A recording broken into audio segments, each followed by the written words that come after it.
ಕೋಟಿ ಕನಸುಗಳ ಅರಮನೆಗೆ ಧೈರ್ಯ.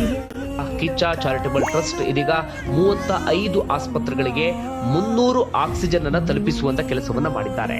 ಈ ಮೂಲಕ ಅದೆಷ್ಟೋ ಜನರ ಪ್ರಾಣವನ್ನ ಉಳಿಸುವಂತ ಕೆಲಸವನ್ನ ಕಿಚ್ಚ ಚಾರಿಟಬಲ್ ಟ್ರಸ್ಟ್ ಮಾಡಿದೆ.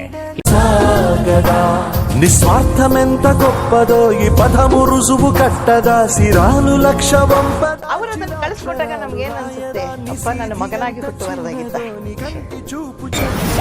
ಲಕ್ಷಾಂತರ ವಿದ್ಯಾರ್ಥಿಗಳ ಪಾಲಿಗೆ ಕಿಚ್ಚನೆ ದಾರಿದೀಪ. ಈ ಮೂಲಕ ನಟ ದರ್ಶನ್ ಅವರ ಅಭಿಮಾನಿಗೆ ನಟ ಸುದೀಪ್ ಸಹಾಯ ಹಸ್ತವನ್ನ ಚಾಚ್ತಾ ಇದ್ದಾರೆ. ಮನುಷ್ಯುలందు నీ కదా మహర్షిలాగా సాగదా